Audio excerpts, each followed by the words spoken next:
Assalamualaikum warahmatullahi wabarakatuh. Perkenalkan, nama saya Aulia Rahman dengan NIM 33321800070. Video ini dibuat untuk memenuhi UTS Take Home mata kuliah Etika Profesi, di mana pada video ini saya akan memberikan contoh etika profesi di bidang teknik elektro serta pandangan saya tentang rencana saya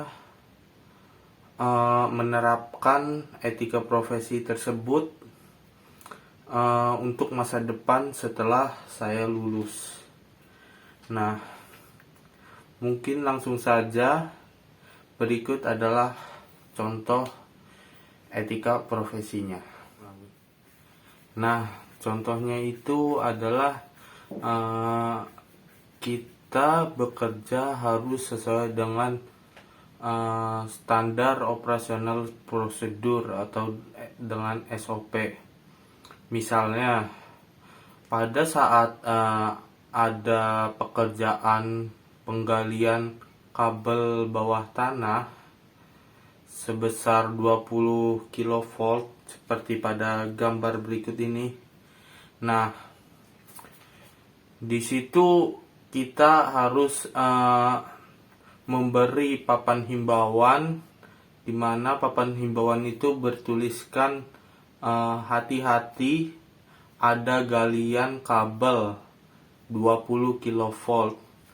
Nah, papan himbauan tersebut bertujuan untuk agar orang yang melintas di jalan tersebut agar berhati-hati, sehingga tidak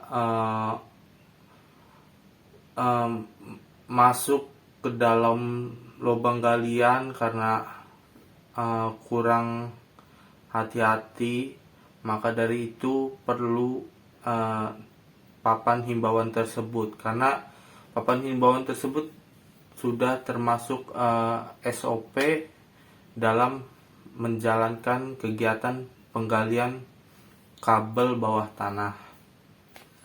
Nah, selain memperhatikan keselamatan orang lain, kita juga harus memperhatikan keselamatan diri kita sendiri, yaitu sebagai pekerja kita harus mengutamakan keselamatan kerja, di mana kita harus menggunakan peralatan K3 tersebut seperti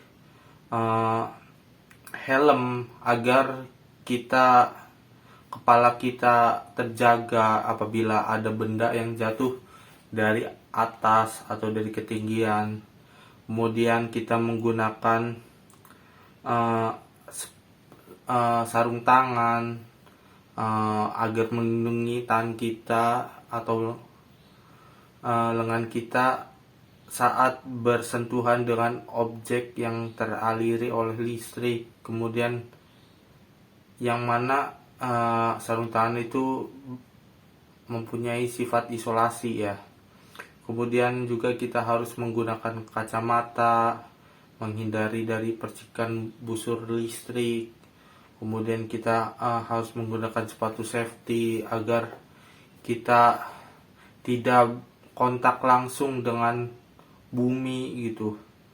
Kemudian juga kita harus menggunakan body harness apabila kita bekerja di ketinggian untuk agar melindungi kita tidak terjatuh pada saat bekerja di ketinggian.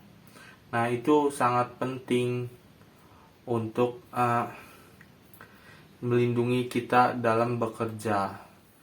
Kemudian setelah kita memperhatikan keselamatan orang lain, terus keselamatan kita diri sendiri, kita juga harus memperhatikan kesehatan, di mana untuk menjaga kesehatan ini dengan cara salah satunya itu misalnya dengan menjaga lingkungan tempat kita bekerja dengan cara membersihkan tempat kita bekerja, lingkungan area kita bekerja, tidak membuang sampah sembarangan, dimana itulah sumber-sumber yang bisa menyebabkan penyakit dengan adanya sampah-sampah yang berserakan. Kalau bisa sampah-sampah tersebut harus jauh-jauh dari tempat di mana kita bekerja. Selain itu, selain mengganggu kesehatan, sampah-sampah itu bisa juga mengganggu tempat kita bekerja juga, lingkungan kita bekerja, di mana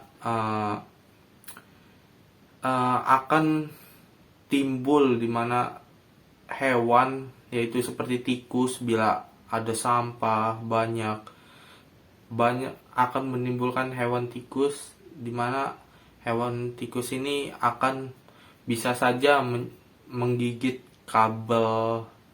Nah, di situ maka akan terjadi konsleting listrik gitu. Nah, itu kan mengganggu pekerjaan kita juga, selain mengganggu kesehatan kita. Dalam kesehatan dan keselamatan bekerja, kita juga bekerja tidak bisa dengan sendiri. Kita harus bekerja sama tim dengan 2 orang atau lebih gitu. Tidak bisa kita bekerja dengan sendiri. Misalnya pada saat adanya gangguan pada saluran distribusi gitu, kan itu salurannya saluran udara. Misalkan kita dalam mengerjakan masalah tersebut, gangguan tersebut belum selesai, masalahnya itu tiba-tiba oleh rekan kita sudah dianggap selesai. Nah, maka dari itu dapat membahayakan sebenarnya. Dengan adanya kasus seperti itu, maka diperlukannya yang namanya komunikasi yang baik, yang mudah dipahami, agar tidak terjadi salah paham antar tim, antar kerjasama gitu kan. Jadi kerjasama ini juga kita dituntut harus dapat berkomunikasi dengan baik gitu. Nah, pandangan saya terkait rencana penerapan etika profesi saya setelah setelah lulus atau di masa depan, saya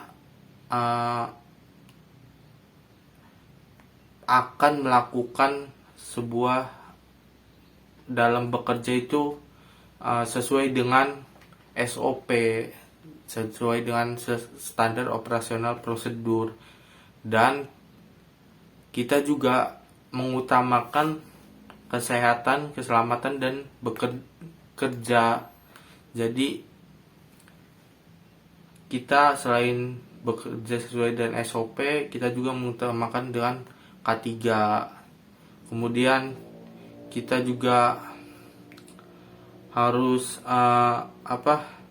dapat bekerja sama dengan tim, terus komunikasinya juga dengan baik gitu. Itu sih rencana saya untuk masa depan setelah lulus yang akan saya terapkan ketika bekerja nanti.